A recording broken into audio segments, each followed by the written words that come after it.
Football is back on the 40 acres and the Texas baseball team is as hot as ever. We're talking that and a whole lot more next on College Crossfire. I guess we'll get into it, guys. Always enthusiastic, unbelievable, hard-nosed. Roll up the sleeves for this one.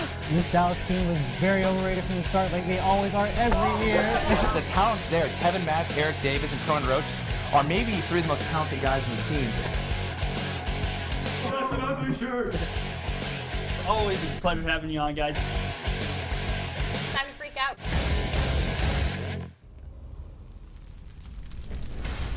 Good evening and welcome into College Crossfire. I'm your host, Mark Skol Jr. Glad to have you with us on your Wednesday night. Let's go ahead and meet tonight's panel. To my left, Nick Kucholtz, trying to outdress the host like every single time you're on. Hey, as the What's words, the deal? As in the words of Sean Hemphill Mapes, the gray is like an off-speed pitch, so I wanted to change it up a bit. But hey, you know, plus I had the tryout today, so you know I had to come with the suit. Crossfire trials. We're going to know the new host soon. It's exciting times here at College Crossfire. In the middle, Turner Barnes also tried out for the host position. How are you doing, Turner? I'm doing pretty good. We had a good tryout. We had a lot of fun.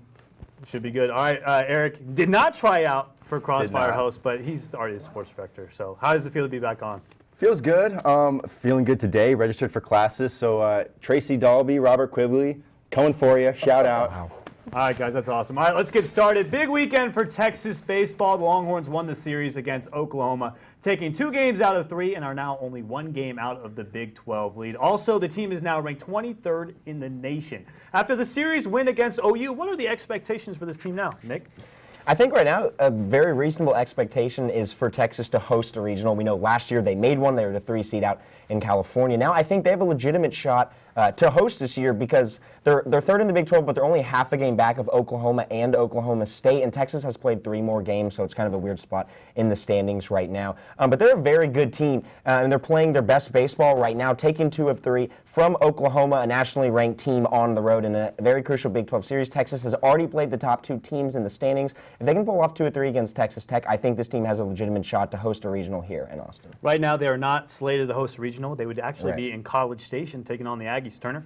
Yeah, I think they have a very legitimate shot of being the 1 seed in the Big 12 tournament because they have a pretty easy schedule coming up. You got West Virginia, TCU, a very disappointing TCU this year, and Texas Tech. I think if they can get 2 from Texas Tech, they're almost a surefire lock in the number 1 seed for the Big 12 tournament, which I think that they can win. They've proved that they can beat the best teams in the Big 12, and so I think if they can get the number 1 seed, that they'll win the Big 12 tournament and get the lock to go to the NCAA tournament. They've had better than expected offense, a little bit struggling on pitching, but their defense is fantastic. The offense has been amazing. Cody Clemens, I mean, that guy's, it seems like he's hitting a home run every single game. Eric?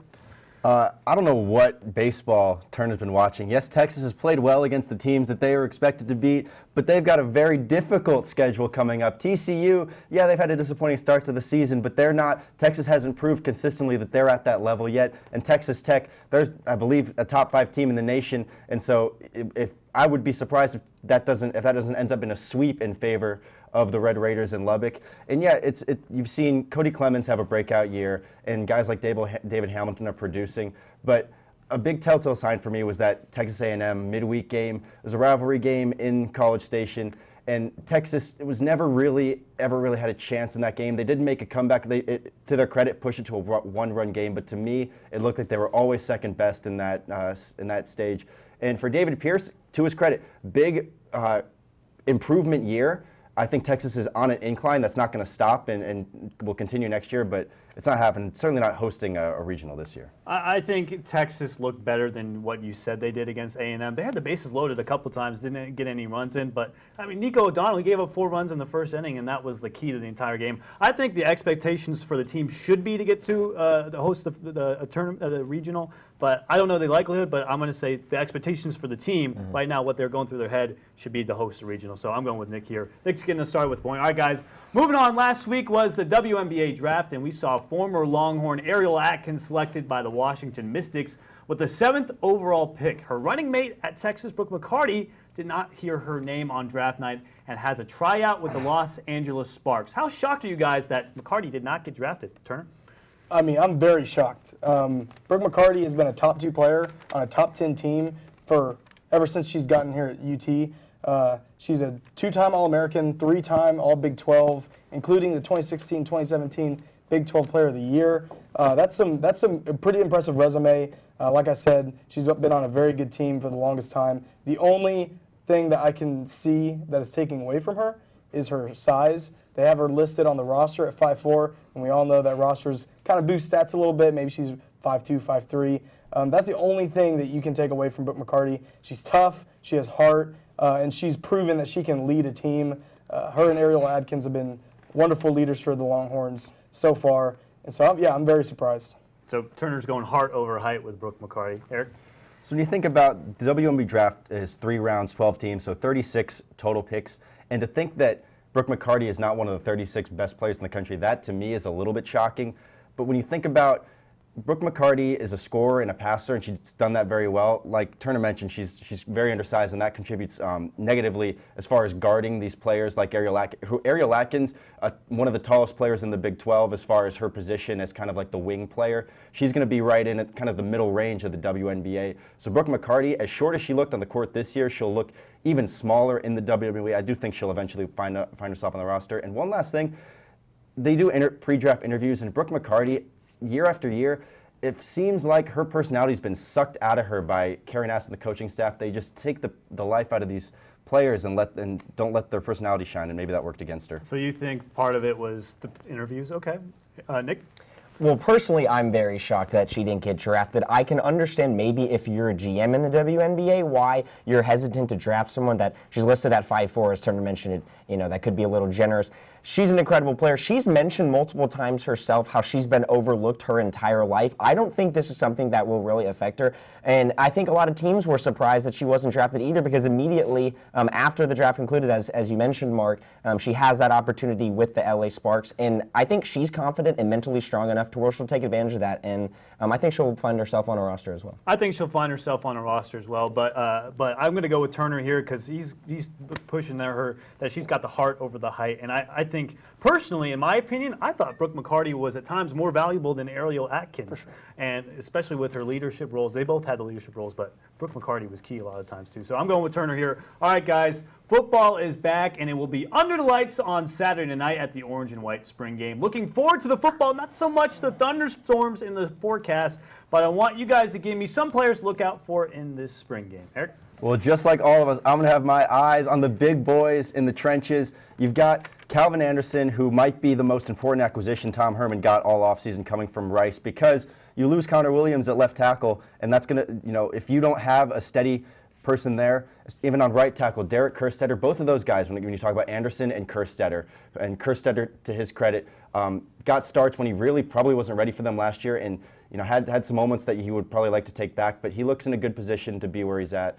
And then Anderson, so the tackle positions are going to be key for Texas when you talk about protecting Sam Ehlinger or Shane Buechele. Both quarterbacks are just at their best when they have time to make their reads and execute the offense. It'll be cool for Calvin Anderson, too, because he's an Austin kid. He's coming back home to Austin to play for the first time at DKR. Offensively, I'm going to go with the two true freshman quarterbacks. Tom Herman bringing in the number 3 overall recruiting class. I'm excited to watch both Cameron Rising and Casey Thompson. The quarterback situation here at Texas is still not solved. It really hasn't been since 2009 with Colt McCoy. I think come September 1st, when Texas takes on Maryland at FedEx Field, Sam Ehlinger will be the starter. But I don't want to count out the two true freshmen yet. I think it could be a legitimate battle on the hands of Tim Beck and Coach Tom Herman at that position. Defensively, I want to look at Caden Stearns. I don't think there's a lot of guys nowadays. I don't want to say it's rare, but it's not that frequent to see a player out of high school and say, I know for a fact this kid will excel at the collegiate level, and that's what I see in Caden Stearns. I think he's a monster. 6'1", he was 192 when he first stepped on campus as an early enrollee. I would be shocked to see what he is now. I'm sure he's put on a ton of weight with Yancey McKnight. He's going to be an exceptional part of this Texas defense. In the last 2 seasons, Texas has started a true freshman at quarterback a couple times. Do you think, which true freshman quarterback do you think has the edge, if any? I think, looking at their 2 highlights, I like Casey Thompson more than Cameron Rising. Okay. Turner? I think nationally, everybody's eyes are going to be on the quarterbacks. You have the 4 guys kind of that are all really good.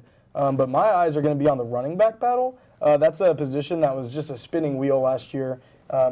Daniel Young, Tennille Carter, Look for them to battle it out. They had scarily similar stats last year.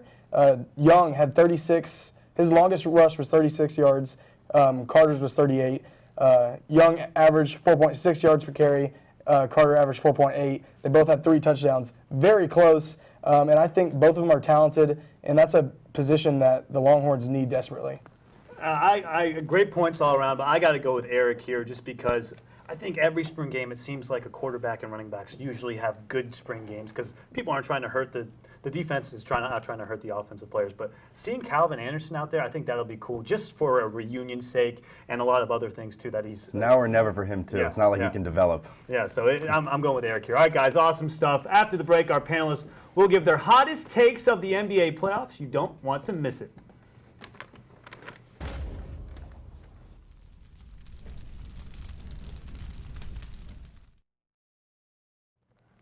Welcome back in the College Crossfire, your home for live sports debate on the 40 acres. Let's take a look at the scoreboard. We got ones all around here. Good debate here on College Crossfire. All right, guys, let's get after it. It's Arya Bastami and Steve Helwig's favorite time of the year. The NBA playoffs are back, and the last few days have been jam-packed with playoff basketball. We've seen LeBron James lose his first game in the first round since when he was with Miami, and we saw the Toronto Raptors finally win the first game of a series. But what is your hot take for the playoffs so far? We'll start with Nick.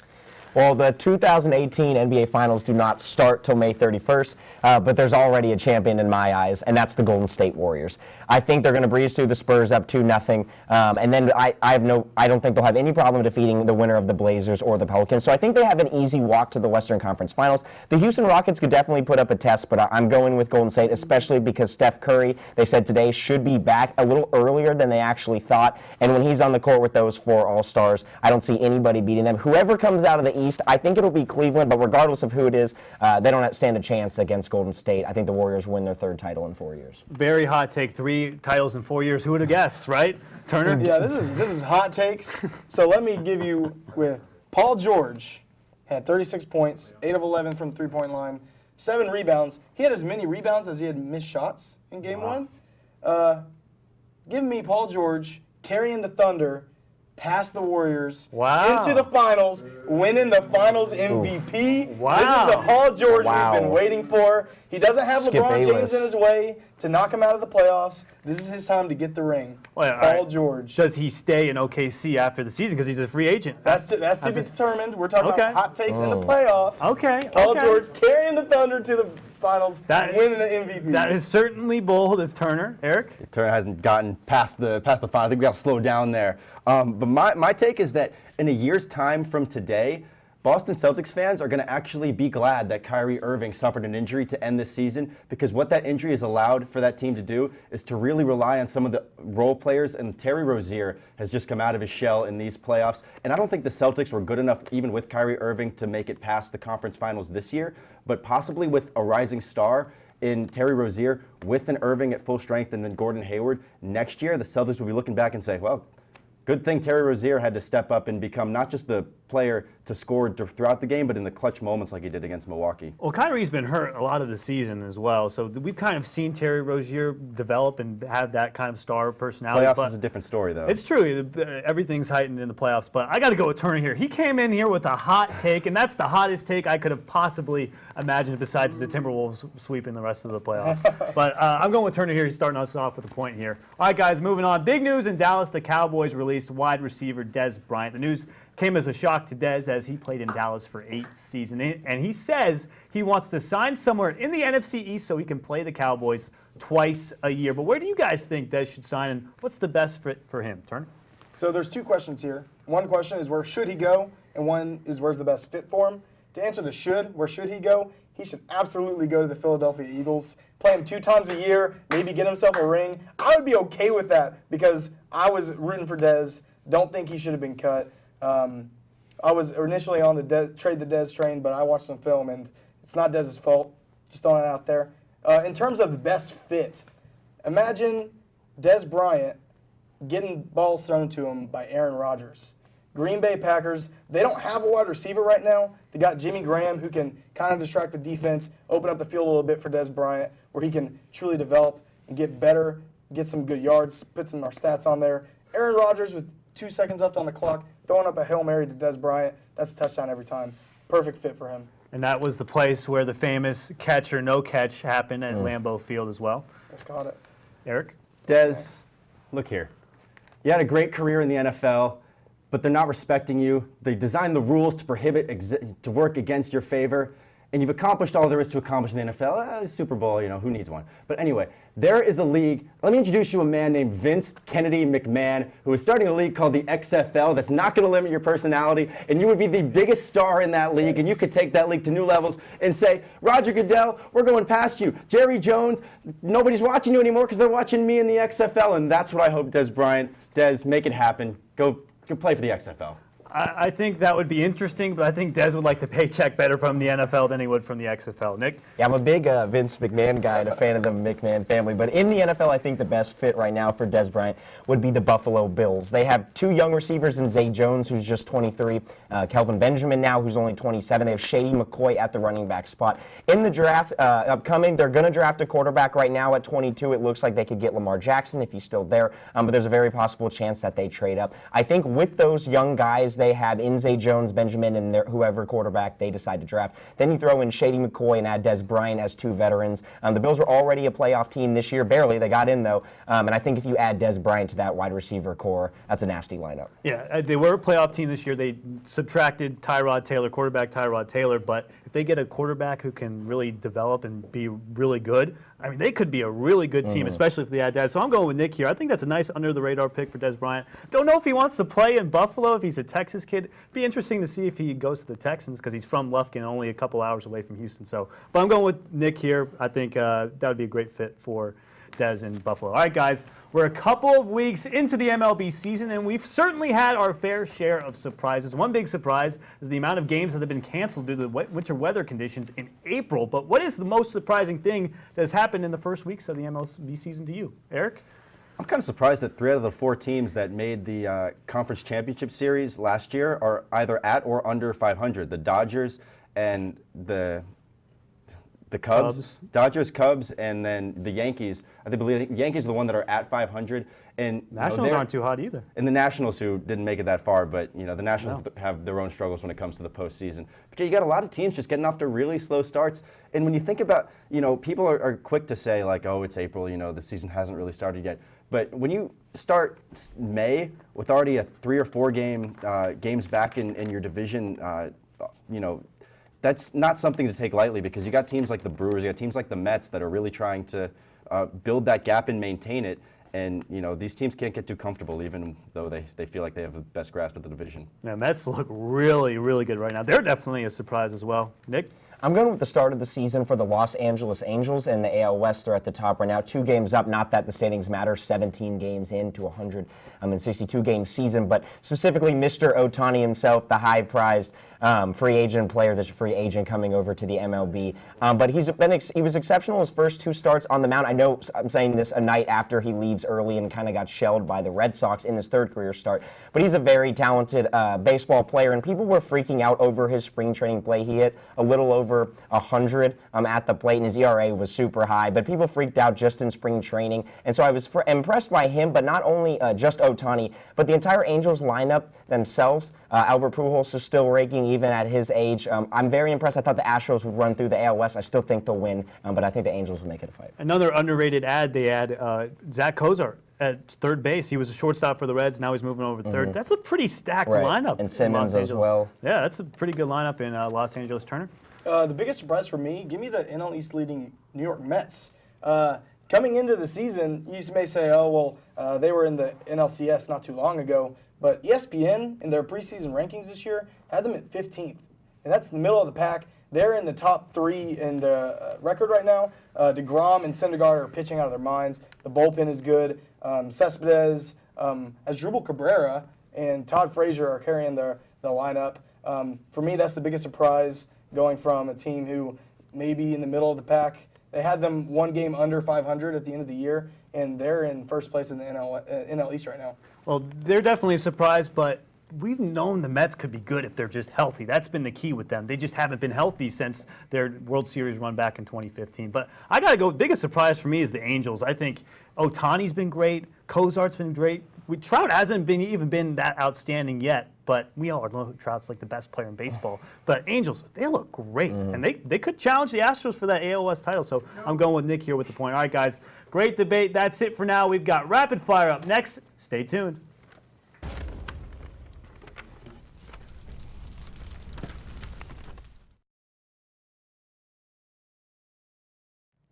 Welcome back to College Crossfire. It's heating up in here for some rapid fire for those of you watching at home. Each question in rapid fire is worth 2 points, so anyone can still take home the victory. Let's take a look at the scoreboard. We got Nick Kucholtz with 3, Turner Barnes with 2, and Eric Goodman on the end with 1. Still plenty of time left for Eric Goodman, but we're only doing 2 rapid fires tonight, and we've got a special one for our first one. All right, moving on. I can't tell you how many weeks in a row we've had a guessing game here on Crossfire, and we have to keep the streak going, right? Yes. So here it is. Kicker Sebastian Janikowski signed a deal with the Seattle Seahawks over the weekend at the age of 40 years old. And he's not even in the top 5 of oldest players in the NFL. So we're going to put a picture on the screen of the 5 oldest players in the NFL. We're going youngest to oldest, and the first person to guess correctly gets the point. First one, put it on the screen. It's pretty self-explanatory here. We don't really need an introduction for our first guy.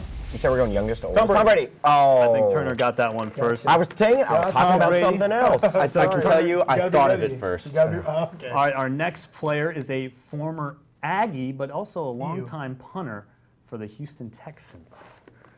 Oh. We talked about him earlier today. Shane Leckler. Eric got the point. Yep. All right. Are these worth 1 or 2? These are all worth 1 point. Oh, wow. Okay. All right, our next guy, we'll put him up on the screen. Oh, Matt Bryant. That's Matt Bryant. Eric Bring it Goodman, home. Kicked in the Super Bowl a couple of years ago. All right, not next clicking up Look at that is a chrome former Longhorn playing for the Cardinals. Oh, that is Phil Dawson. Phil Dawson. Phil Dawson. Eric's on It's top of Philip this. Seymour I've got Dawson. 3 of the 4, but I'm not going to know them all. All right. Eric, The last guy, you guys all should know this guy. Kicked in a couple of Super Bowls. This is one of the Adam greatest- Vinatieri. Adam Vinatieri. Adam Vinatieri. Oh, but I said it after it came on, so. I got to give it to Eric, though. He got it first. He got it with the introduction. So I Eric's did getting not the see point. the answer. not So Eric's already, he's got 5 points. Wow. So it's That took a 3, turn. 4. I got the first guy. Okay. So Whoa, it's- you had 3 to start? No, No, it's I got 3. I It's had 3, 3. 3, 5. Wow. So it's. So all we it's can close. do is tie. Okay. I'll make this one 3 points. Oh. We're changing it here on Fixes in. Crossfire. The fix is Okay, in. but you Put your were there at the seatbelts on, beginning of that baby. one, though. So our last question here on Crossfire for the rapid fire. We're going to, final rapid fire of the night. I'm sure you guys have noticed Texas linebacker Brecken Hager's locks of blonde hair. Well, he announced again at immediate availability that he will not cut his hair until Texas wins the Big 12 title, and quarterback Sam Ehlinger will cut it for him at the podium when they win. So for the win, what is something you would give up until the day Texas wins a Big 12 title? Big 12 title, not a national So you're asking me championship? something to give up for years, for a long time. Possibly. For a long, because It's got to be something like risky, like, oh, like, man, that guy's giving up this. Like Brecken Hager, like he could have his hair all the way down to his ankles in a couple of years if they never win. So give up forever? Give up until Texas wins the Big 12 title. Big 12 championship. Oh, give up. I'll give up. I want Texas to win a Big 12 championship so bad because I'm tired of that being so terrible. I would give up music. Give up music. I'd give up Wow. music that's a tough So- for a one to Big 12 escape. championship. So just iPods or like music in the car and everything. Man, that's bold. That's Look, hard. That's all my Die team- Hard. Mark, That's we Die talked Hard. about this. We All talked my about teams this. are terrible. Yeah. Whatever it takes. All right. You guys got to top music. You know, for me, my biggest passion, this is going to be hard. I might tear up while I'm saying this. But I think until Texas wins a Big 12 championship, I might be willing to give up sports, watching sports. Wow. Whoa. Wait, how are you going to know that they won the Big It 12 hurts. championship? I'll hear about it, and then I'll know. Wow. I think I might. If it goes another few years that Texas doesn't, It's gonna be I think I'll put that in there. Put that How are on you the going table. to, you're a sports or your journalism major? I am. How are you going to try to pursue your dream? That's the sacrifice. Wow. my Wow. goodness. He's sacrificing his career. My goodness. Eric? So going down to the shoe, this is called a Birkenstock. It's one of the best made shoes you can get, and I've been wearing these since 12 years old. My father turned me on to them. They're super comfortable. They mold to your feet. I would wear them every day if it was socially acceptable, but until Texas wins a Big 12 championship, I'd be all right saying, Birkenstock, you're out of my life. I'm going to miss you, but hopefully Texas brings it back in before too long. So you're only throwing out the Birkenstocks. You can still wear other shoes. I can still wear other shoes, So yes, but it's not going to. that's not as big of a commitment. All right, but I'm gonna have to go with Nick here because, dude, music. I feel like you're listening to music more than you're watching sports. Wow. Music is big, so I we do love not the have music. time for Lie, FaceTime. though. Nick Kucholtz is your champion. Thanks again for watching College Crossfire. Don't miss College Press Box next Monday at 9:30 for a recap of the spring game. And special thanks to everyone in studio, Master Control, and to you for spending your Wednesday night with us. Till next time, I'm Mark Skol Jr. Good night. That was a tough one. You had to wrap it up real quick.